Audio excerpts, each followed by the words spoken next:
Team lead था वो मेरे। अरे बाप रे, वो बंदे को बस पता था कि आई लेफ्ट इस्लाम। ओके, बस जिस दिन उस बंदे मतलब को आपने पता चला, 18 साल में ही आपने इस्लाम छोड़ दिया था? यार आपने 18 साल में इस्लाम छोड़ दिया था, तो आपके घर वालों को पता था कि आपने इस्लाम छोड़ दिया है? अब तो वो डिस्क्लोज होना बाकी है, वो तो बाहर होता था ना फिर। अब तो वो डिस्क्लोज होना बाकी है, अब तो हुआ भी नहीं है डिस्क्लोज।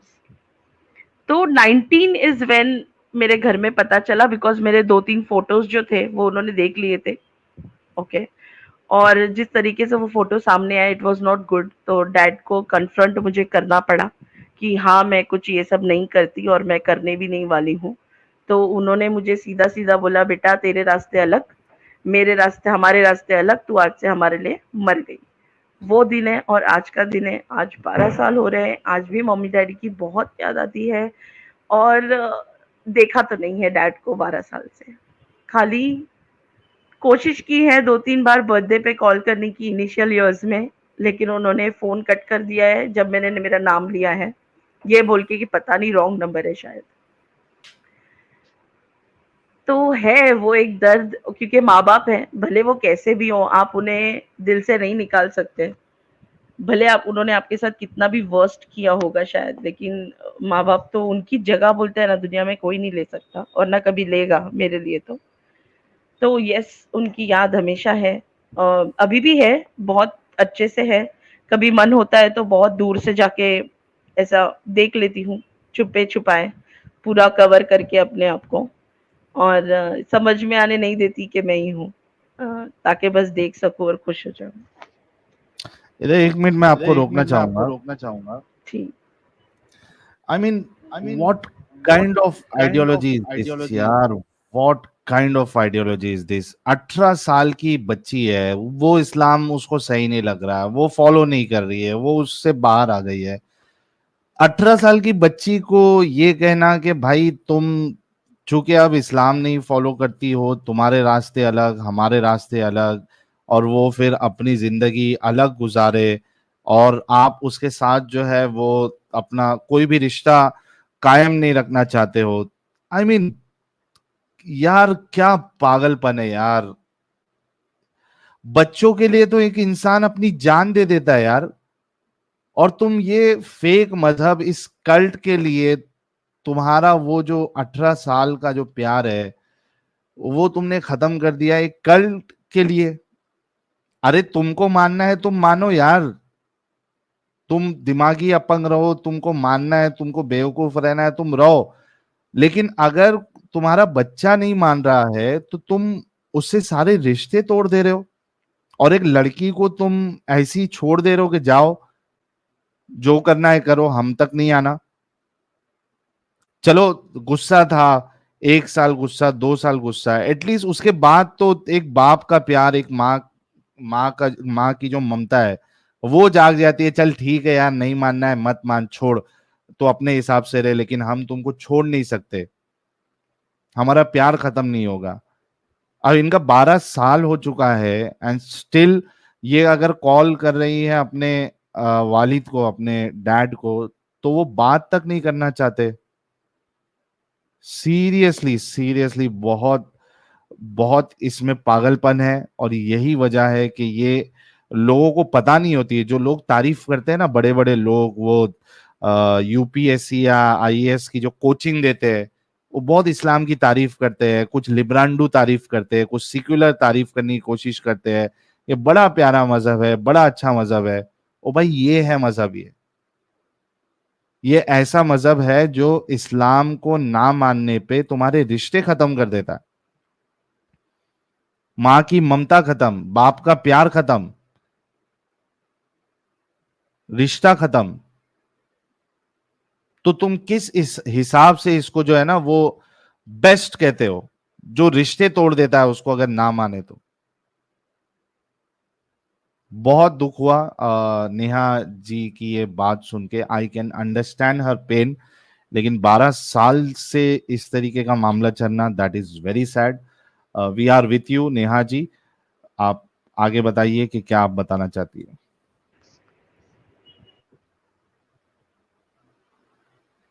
नेहा जी अनम्यूट कर ले। जी, साहिल भाई आवाज़ आ रही है? आ रही आ रही। ओके। सो ये ना खाली मॉम डैड तक भी नहीं रुका। आप यकीन मानो, ये मेरे दादी हैं, दादा है, मेरा बहुत बड़ा फैमिली से हूँ। और मेरे दादा की तो मैं बहुत ज़्यादा स्पेशल बोलते हैं ना, वो मेरे बिना कुछ काम ही नहीं करते थे। इन पार्ट वो बोलते थे कि she is lucky for me. तो वो भी कहीं छूट गया, उनसे भी उनको देखा नहीं है। दादी-दादा है, बुआ है, चाचा-चाची है, बहुत बड़ी फैमिली है, आई टेल यू।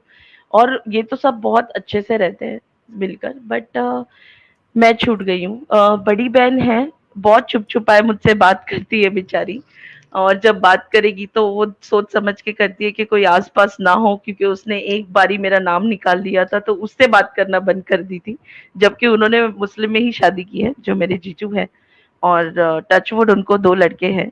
तो उनसे भी बात करना बंद कर दी थी घर वालों ने, कि मतलब डैड ने, कि उसका नाम मत लिया करो घर में, वो है ही नहीं अपने साथ अभी। मतलब इन शॉर्ट, मैं कभी एग्जिस्ट ही नहीं करती थी शायद वो फैमिली में। और जिस तरीके से जा रही है चीजें, मुझे नहीं लगता मैं कभी उसमें जगह बना भी पाऊंगी, चाहे मैं कितनी भी करेक्ट रहूं।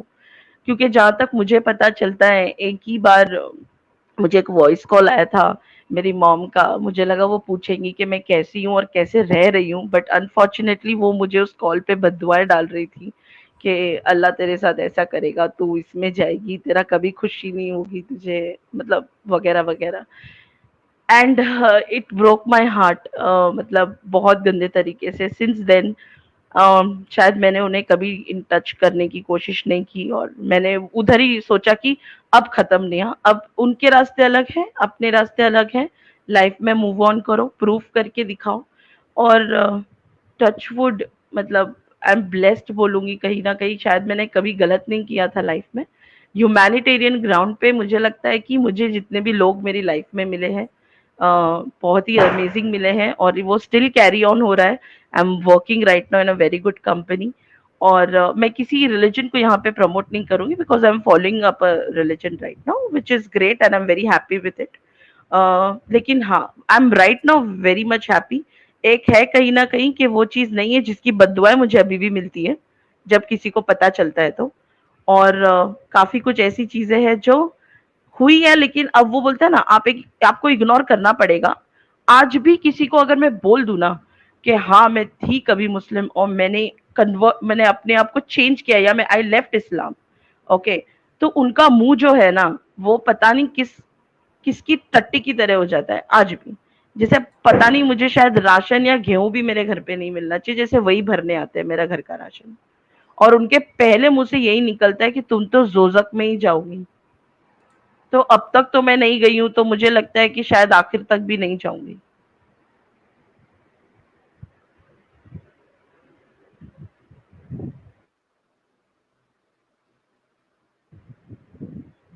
हेलो साहिल भाई।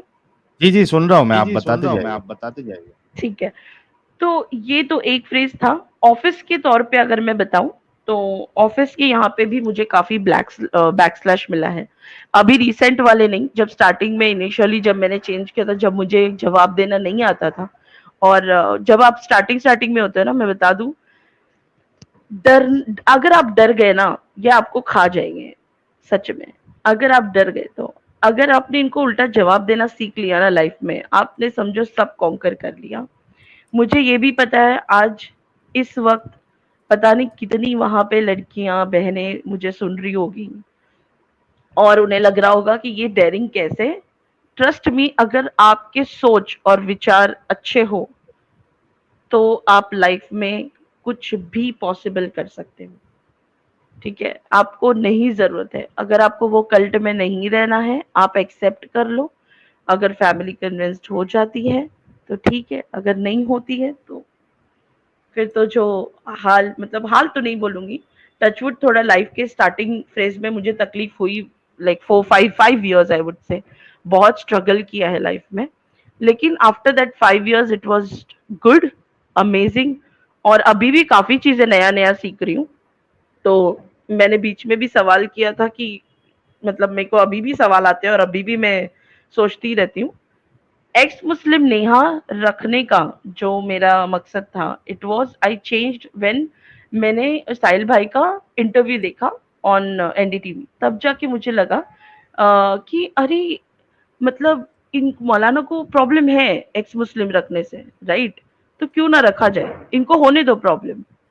तो तब जाके मैंने मेरा नाम चेंज किया और नाउ मैं अगर कोई पूछता भी है तो मैं बोलती हूँ हाँ मैं थी किसी ज़माने में, अब नहीं हूँ। I quit. मुझे वो कल्ट में रहना ही नहीं है। तो अब कोई जब सवाल भी करता है तो मैं उसे काफ़ी ज़्यादा आंसर भी दे पाती हूँ। और प्रॉब्लम्स तो आएँगी, लेकिन हाँ, जैसे-जैसे अभी 12 साल तो हो गए, अभी ये 13th ईयर काउंटिंग पे है मेरा। It's going good, I am happy कि मैंने वो छोड़ दिया। इसमें कोई भी मतलब मुझे ऐसे बोलते हैं ना गिल्ट फीलिंग है, ऐसा कुछ भी नहीं है लाइफ में। यस साहिल भाई। जी। हाँ मैम, आप म्यूट कर लेना जब आप नहीं बोल रही होंगी, क्योंकि आवाज डिले हो जाती है। तो ये तो बहुत अच्छी बात हो गई कि अभी आप एटलीस्ट जो है वो सेटल है। आई एम श्योर फिनेंशियली भी आप स्ट्रांग होंगी, आप अच्छी कंपनी में काम कर रही हैं। तो अब एक सवाल जो ये आया था, चूंकि आपने ये बात कही थी कि आपकी जो मम्मा है वो पहले हिंदू थी और वो कन्वर्ट हुई थी, तो वो मतलब शादी के लिए कन्वर्ट हुई थी, यानी पहले शादी किया उसके बाद कन्वर्ट हुई, या पहले कन्वर्ट हुई और उसके बाद कोई मुस्लिम से शादी किया, और जब आपने इस्लाम छोड़ा तो जो आपके नाना नानी थे, चूंकि वो तो हिंदू ही है, तो क्या उन्होंने आपको एक्सेप्ट नहीं किया, क्या था मामला? तो साहिल भाई ऐसा है कि मम्मी ने शादी के बाद ही कन्वर्ट किया है, उसमें कोई दो राय नहीं है, पहले से नहीं किया था। शादी हुई और वही टाइम पे कन्वर्ट किया है। और उन्होंने बाकायदा जैसे ये कोर्स होता है ना, अपने यहाँ पे जाते हैं कोर्स करने, ये बाकायदा उन्होंने कोर्स करके पूरा इस्लाम सीखा है दूसरे स्टेट में जाकर। तो ये प्रॉपर उनकी ट्रेनिंग हुई है इस चीज़ की।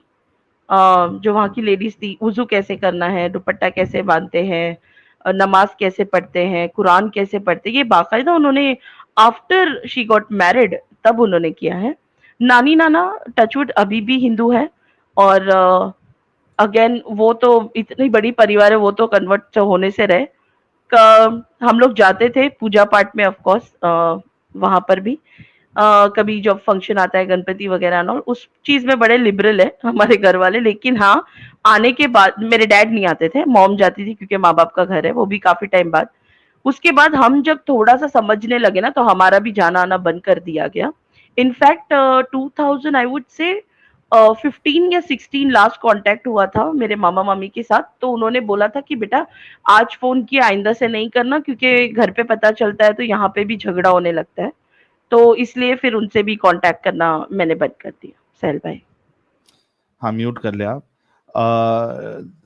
अब यहाँ पे डिफरेंस देखिए कि माँ बन गई मोमिना, उसके बावजूद उनके जो घर वाले हैं, मॉम डैड और भाई बहन, वो उनका साथ नहीं छोड़ रहे। यहाँ से आपको फर्क पता चलेगा कि ये किस तरीके की मेंटालिटी हो जाती है मुसलमानों की और गैर मुस्लिम की। इनके नाना नानी, इनके जो मम्मी है, वो कन्वर्ट होने के बाद भी वो लोग इनका साथ इनकी मम्मी का साथ नहीं छोड़ रहे। वो वहां जा रही है, दे हैव एक्सेप्टेड, लेकिन इन्होंने इस्लाम छोड़ा तो इनकी मम्मी एक्सेप्ट नहीं कर रही। ये सोचा भी नहीं कि भाई मेरे माँ बाप ने तो मुझे एक्सेप्ट कर लिया था, मैंने अपनी आइडियोलॉजी चेंज की, वो भी मुझे इस तरीके से घर से भगा देते, रफा दफा कर देते, रिश्ते नाते तोड़ देते। उन्होंने तो ऐसा नहीं किया, इतना भी नहीं सोचा। अच्छा, ये क्या बात होगी, मामा मामी कह रहे हैं कि भाई आपके आने से या आपके बात करने से झगड़े होते हैं। अरे तो झगड़े होते तो झगड़े होने दो। एटलीस्ट आपको जो है, चूंकि अभी आपके पास कोई आपके फैमिली का कोई है नहीं, मतलब ददिहाल से और माँ बाप, तो एटलीस्ट आपको अपने नाना नानी के साथ रिश्ता बना के रखना चाहिए। वो झगड़े हो या नहीं हो, उसे क्या करने का। मुझे लगता है कि यहाँ पे शायद आपको अपने नाना नानी और जो ननिहाल वाले हैं उनके साथ मिलजुल के रहना चाहिए। तो ये इतना बड़ा इश्यू क्यों है नेहा जी? ओके सहल भाई, ये ट्राई किया था, मैं गई भी हूँ, ऐसा नहीं कि नहीं गई हूँ। लेकिन वो बहुत बड़ा एक बोलते हैं ना सीन हो गया था वो चीज़ को लेकर, जिसमें काफ़ी गाली-गलौच एंड सब कुछ इन्वॉल्व हो गया था। मैं नहीं चाहती थी कि मेरी वजह से किसी और को ये सब अननेसेसरी ये सब टेंट्रम्स झेलना पड़े एंड ऑल। तो इसीलिए मैंने खुद ने कहा कि नहीं, जहाँ तुम्हारे रिश्ते अच्छे चल रहे हैं ना, तो जाने दो, आप लोग रिश्ते कैरी ऑन करो, मुझे यहाँ से हट जाने दो, क्योंकि एक इंसान अगर इतने 6-7 रिश्ते बचा पा रहा है एक जन से, तो मुझे लगता है उसमें ही मेरी अच्छाई है बोलो, या ह्यूमैनिटी तौर पे मुझे लगा कि ये सही रहेगा कि मैं एक हटने से इतने लोग मिल रहे, तो let me only get back. Okay. क्या आपकी मम्मी अभी भी आपके नाना नानी के साथ उनका रिलेशन है, भाई बहन के साथ रिलेशन है अभी भी? जी बिल्कुल साहिल भाई, जाते हैं, गाँव घूमने जाते हैं उनके यहाँ पे। सब कुछ बराबर है, एकदम बराबर है। नाना का जस्ट रिसेंटली इंतकाल हो गया है, जो मुझे लास्ट 2 मंथ्स पहले पता चला था। अनफॉर्चुनेटली मैं जा नहीं पाई, लेकिन मेरी बहन ने ज़रूर वीडियो कॉल पे मुझे बताया था, जो मैंने उनके लास्ट उनको देखा, तो बस उतना ही याद पता है। ओके।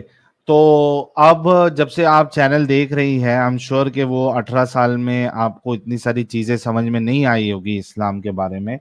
जब आपने चैनल देखा, अब आपका व्यू क्या है? डू यू रिग्रेट और डू यू फील प्राउड के यार मैंने इतना जल्दी इस कल्ट से बाहर निकल गई? और क्या क्या चीजें आपको गलत लगती है इस्लाम में? साहिल भाई, एकदम ऑनेस्टली बोलूँगी, थोड़ा-सा भी इसमें बटरिंग वाला पार्ट नहीं है। आपका चैनल कुछ टाइम पहले मुझे मेरे बहुत ही अच्छे दोस्त हैं, उन्होंने मुझे शेयर किया था, मेरी स्टोरी उन्हें पता है, तो उन्होंने मुझे शेयर किया था। ये तो पहले से ही पता था कि डाउट नहीं है कि मैंने सही काम किया, ठीक है। बट उसकी मालूमात जब आपसे और अच्छे से पता चली, तो I found it very lucky कि भाई मैं ये कल्ट पहले ही छोड़ चुकी हूँ, ठीक है। थोड़ी बहुत मेरी, जहाँ तक मेरी सोच जाती थी जब मैंने रिसर्च की थी, तो मेरे बहुत सारे क्वेश्चंस थे, स्पेशली कुरान और हदीस को लेके, कि कुरान पहले आया और हदीस बाद में आई है। और ऐसे टाइम पे आई है जब प्रॉफिट मोहम्मद चले गए थे, उसके बाद काफ़ी टाइम बाद आई है। तो फिर ये बुक आई कहाँ से? मतलब काफ़ी क्वेश्चंस थे। तो वे ऑफ लिविंग तो इसमें है ही नहीं कि क्या सही हो कर रहे हैं, क्या गलत हो रहा है। और ऐसा ऐसा धर्म मुझे नहीं अपनाना था जिसको तलवार की नोक पे रख के मुझे बोला जा रहा है कि आपको ये फॉलो करना पड़ेगा। अहिंसा बोलते हैं ना, हिंसा बोलते हैं ना हम लोग, तो मुझे, मैं वैसी काइंड ऑफ पर्सन नहीं हूँ। सो अच्छा लगता है, छोड़ दिया है।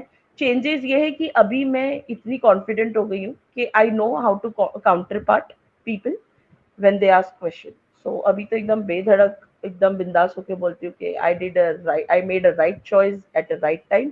काश बचपन से ही नहीं होती उस कल्ट में, तो और ज्यादा आज कहीं और होती, ऐसा फील होता है मुझे।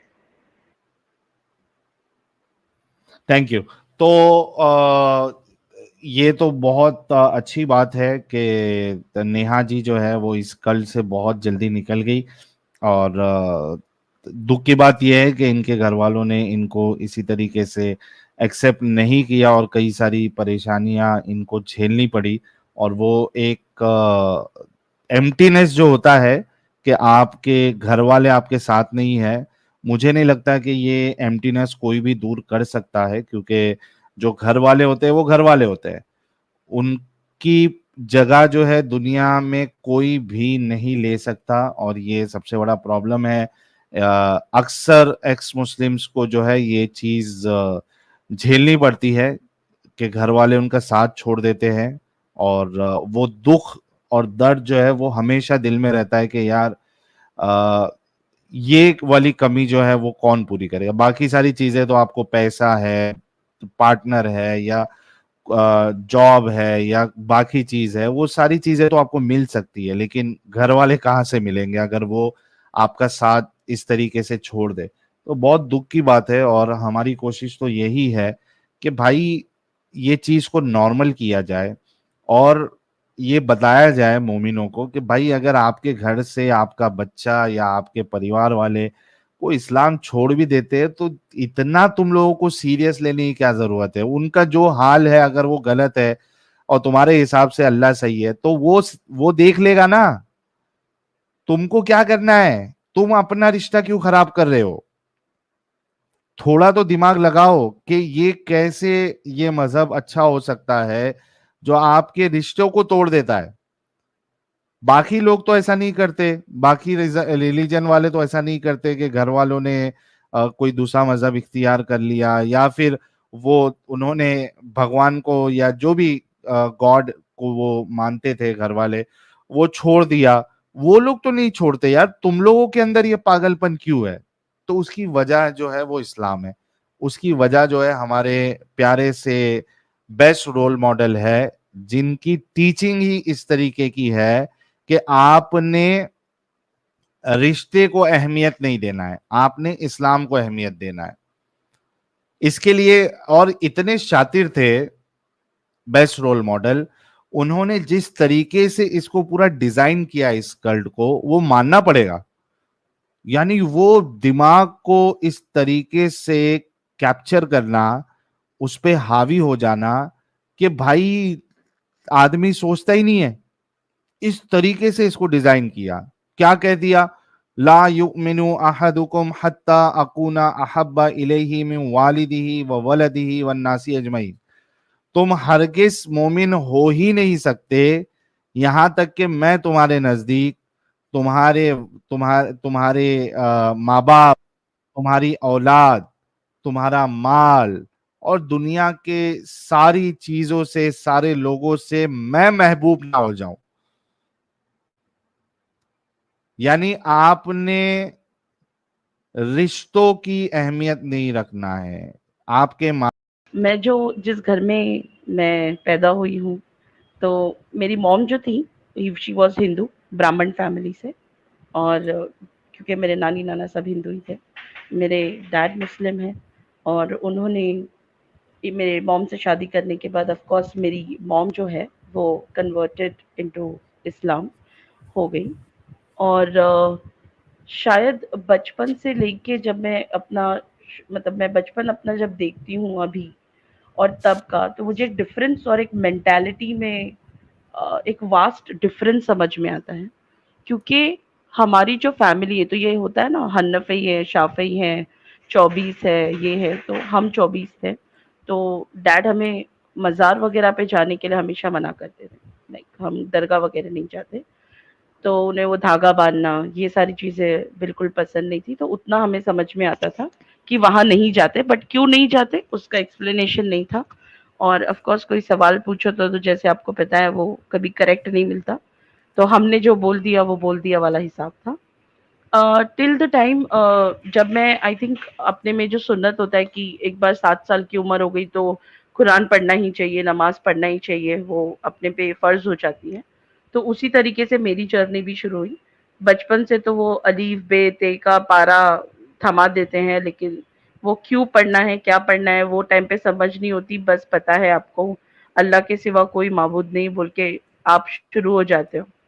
और वही प्रोसेस चलता गया काफ़ी टाइम तक। लेकिन ऑफ कोर्स एक इंटरनल फीलिंग ये सबको ही अलग होता है, राइट? तो मॉम को जब मैं देखती थी तो मुझे मॉम को देख के बड़ी डाउट आती थी, बिकॉज़ उनके माथे पे वो जो गोंदा हुआ होता था हरा कलर का, उधर उनको चटका दिया हुआ था ताकि वो जो गोंदा हुआ हरा है वो निकल जाए। और मेरे दिमाग में एक क्वेश्चन हमेशा उनके लिए रहता था कि ये क्यों है? तो वो बोलते थे कि मुझे अल्लाह ताला का मतलब ये दिया है पनिशमेंट, क्योंकि वहाँ पे मैंने गलत ये किया था। तो वो मेरे दिमाग में था एज़ अ किड। तो वो तो उतना तक ठीक था। लेकिन जब फिर बाद-बाद में मुझे मौलाना पहले एक पढ़ाने आते थे, कुरान वग़ैरह, तो हम कुरान पढ़ने जाते थे। तो वो ना थोड़े टाइम बाद ना थोड़ा-सा मारने लगते थे, मतलब अगर याद नहीं होता था, जैसे 5 कलमा जो था, वो मुझे थोड़ी डिफ़िकल्ट होती थी याद करने में, तो वो रट्टा करवाते थे।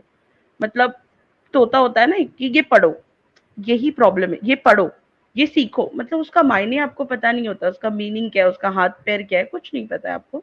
लेकिन आपको वो याद करना है बाय हार्ट, ताकि कल को आपको कोई पूछे तो आपको बस मुँह ज़बानी चटर-चटर आप बोलते जाओ।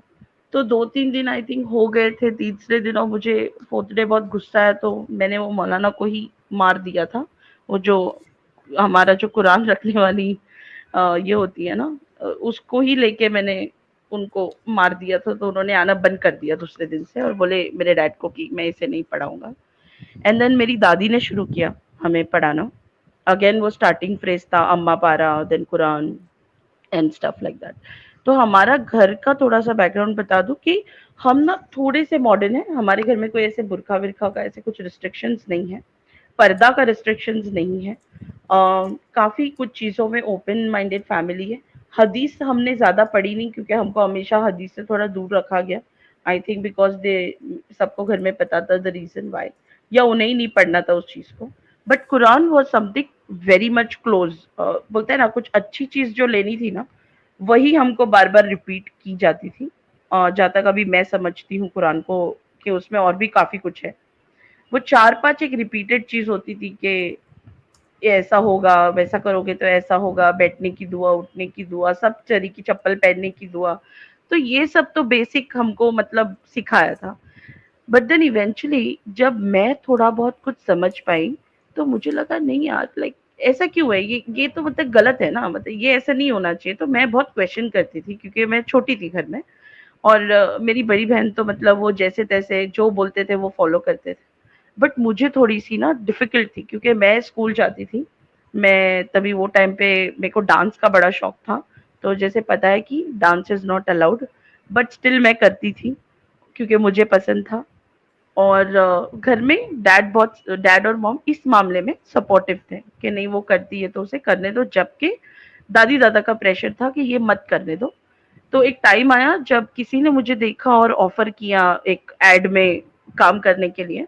तो मुझे ऑफ कोर्स दादी दादा का ये आया कि नहीं, हमने हज किया हुआ है तो इट्स नॉट अलाउड। तो वो एक करियर अपॉर्चुनिटी मेरे हाथ से वो टाइम पे चली गई, जिसका आज तक आंसर नहीं मिल पाया कि मेरे साथ क्यों किया गया वो। और वो बहुत ही अगेन उस टाइम के बाद मैंने शायद छोड़ दिया उस चीज़ में इंटरेस्ट रखना, क्योंकि मेरा दिल इतना टूट गया था कि फिर मेरे को नहीं करना है करके अब ये, तो मैंने वो स्टॉप कर दिया।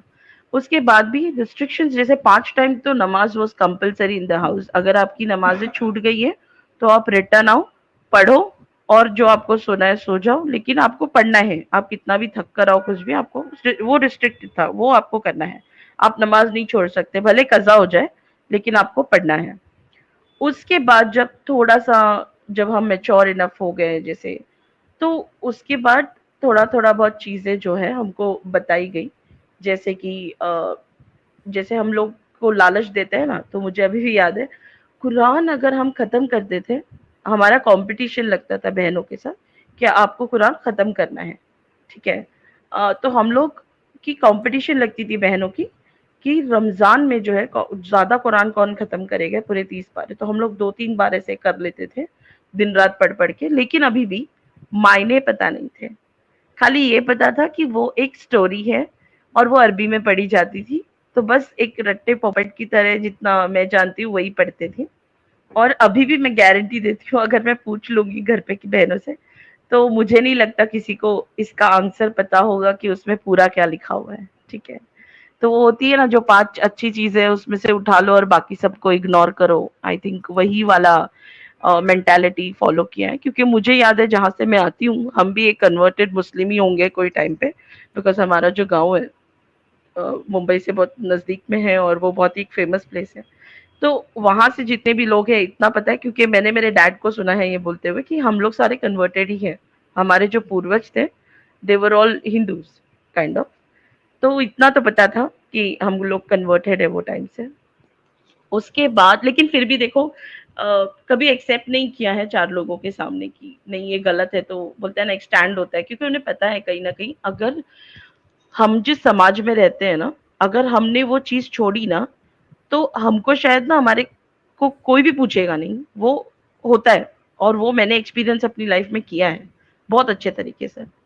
तो वो जब फ्रेज़ आया मेरी लाइफ में, क्योंकि मैं सुनती नहीं थी वगैरह, एक इंसिडेंट है मेरे साथ जो हुआ था, जो मैं कभी नहीं भूलूँ, और मैं आज भी लोगों को जब वो शेयर करना होता है तो बताती हूँ, और मुझे अभी भी बहुत, बहुत ज़्यादा बुरा फ़ील होता है। मेरी मॉम जो खुद एक कन्वर्टेड है, उन्होंने, मैंने, क्योंकि फ्राइडे के दिन मैंने पढ़ा नहीं था कुरान, ओके, नमाज़ के बाद, और मैं थोड़ी खेलने में बिज़ी हो गई थी, क्योंकि I was small, I was only in 7th standard, okay. तो उन्होंने मुझे मारा था, वो भी इस तरीके से कि आज भी मेरे लेफ्ट हाथ की जो लास्ट वाली उँगली है वो फ्रैक्चर्ड है, वो टेढ़ी है। मुझे उन्होंने किसने इतना मारा मारा था? था, मेरी मॉम ने, ओ जो खुद एक कन्वर्टेड मुस्लिम है, सोचो। और आज भी वो उंगली को देखती हूँ तो आज भी उसकी हड्डी टेढ़ी है साहिल भाई।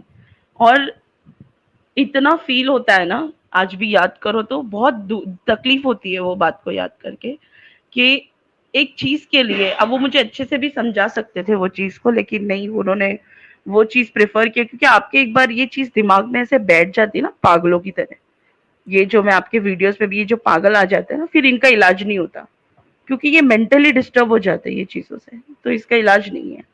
ठीक है, इनको खुद को समझना पड़ेगा। जैसे मेरे टाइम पे मैंने खुद से समझा है, मुझे कोई समझाने नहीं आया, या मुझे किसी ने बोला नहीं है क्या सही है, मैंने अपनी थोड़ी बहुत हिस्ट्री बोलता है ना, थोड़ा खोदना शुरू किया कि नहीं यार ये तो गलत हो रहा है, जो हो रहा है मुझे समझना पड़ेगा इसको।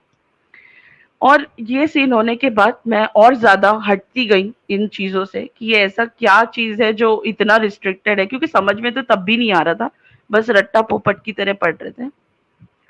आफ्टर 18 तो मैं तो बाहर जॉब विप करने निकल गई थी। कॉलेज टाइम पे भी मतलब मैं इतना तो समझ गई थी कि गलत है। ठीक है, इतना तो 100% समझ गई थी कि ये चीज गलत है। अब मैं गलत कैसे समझी थी, क्योंकि जब भी मैं कॉलेज जाती थी, एक बार मुझे किसी ने, एक मुस्लिम लड़का था, उसने मुझसे बोला था कि अरे नेहा तुझे शर्म आना चाहिए, तू मुस्लिम है, तू पर्दा नहीं करती है। कॉलेज में ये बात हुआ है, इंसिडेंट हुआ है, क्योंकि मैं आरएम थी कॉलेज में।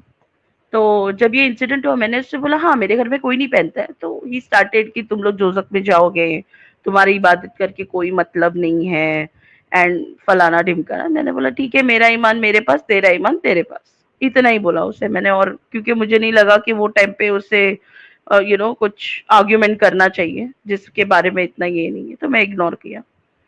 उसके बाद कहीं ना कहीं मुझे ऐसा लगता था वो टॉर्चर्ड जो होता है ना, वो कहीं ना कहीं आपको आ जाता है, क्योंकि वो सारे के सारे जो ग्रुप था ना, वो थोड़ा मुझसे डिस्ट्रैक्टेड रहता था, कि तू सबको भड़का रही है, तू डांस में क्यों लेके जाती है, हमारी लड़कियों को मत लेके जाओ, तो वो था कहीं ना कहीं। ठीक है, तू ये मत कर, करके तू है तो है करती है ना, तो उन लोगों को भी मत ये कर। ठीक है, मैंने वो छोड़ दिया। मैंने वहां से बोला ठीक है फाइन, चलो डन, और वो चीज निकल गई। आफ्टर 12th स्टैंडर्ड जब तक मैं समझ पाई और मुझे ऐसा लगा नहीं यार, now it's high time and I need to leave the house, because मेरे को बहुत ज्यादा प्रेशर कहीं ना कहीं फील हो रहा था। ओके, और उसके बाद एक घर छोड़ दिया था। घर छोड़ने के काफी टाइम बाद, like 2 years after I left house, तब तक तो फैमिली के टच में भी थी काफी टाइम तक, कि आना जाना लगता था, क्योंकि मैंने बोला कि मेरे टर्म्स अलग है, तो डैड को पसंद था जिस तरीके से मेरा रहन सहन था। नौ रहन सहन इसका मतलब ये नहीं कि मैं कुछ आवारागर्दी कर रही थी, बट चीजों के क्वेश्चंस मेरे अलग होते थे। मुझे वो हमेशा वो नाटक जो होता था, वो सर पे दुपट्टा रखो और वो आया है तो अंदर चले जाओ, ये मतलब मुझे वो सब थोड़ा पसंद नहीं था। और काफ़ी मौलाना का भी आना-जाना, खाना-पीना घर पे हमारे काफ़ी होता था। दिल्ली से भी काफ़ी आते थे घर पे मौलाना, मतलब बैठने-वैठने, क्योंकि डैडी एक अच्छे इस पे हैं, स्तर पर हैं। तो उस हिसाब से बहुत लोग का रिस्पेक्ट अलग था थोड़ा-सा घर पे, तो उन्हें पसंद नहीं था, क्योंकि कोई क्वेश्चन कर देगा तो क्या करोगे? तो इसीलिए फिर वो थोड़ा मैं अलग हो गई, क्योंकि मेरा जॉब भी, जो मैंने जैसे ही 18 क्रॉस किया, मैं along with the college I was working as well, क्योंकि मेरे को पहले से ही बिजनेस थोड़ा सा माइंड मेरा पहले से ही उन चीज़ों में था। बड़ी सिस्टर इतना कुछ नहीं था उनको, वो हमेशा घर पे ही रहना पसंद करते थे, और थोड़ा बोलते हैं ना, ज़्यादा उनको पर्दा-विर्दा था, ज़्यादा घर के बाहर नहीं जाना, अंदर ही अंदर रहना, वो ज़्यादा वो प्रेफ़र करते थे। मैं थोड़ी-सी अलग फ़ेज़ में थी, थोड़ा इंट्रोवर्ट बोल सकते हो, I was not extrovert but ज़्यादा इंट्रोवर्ट। तो जैसे ही घर छोड़ा, उसके बाद मैं घर के बाहर निकलने के बाद काफ़ी टाइम तक आई टूक अ होम रेंट पर, और फिर मैं रहने लगी। And then I was working in a call centre, which is again एक डोमेस्टिक कॉल सेंटर है, बट कंपनी बहुत ही फेमस है, would not name the company, क्योंकि उसमें कंपनी का कुछ प्रॉब्लम नहीं है। वहाँ पे एक लड़का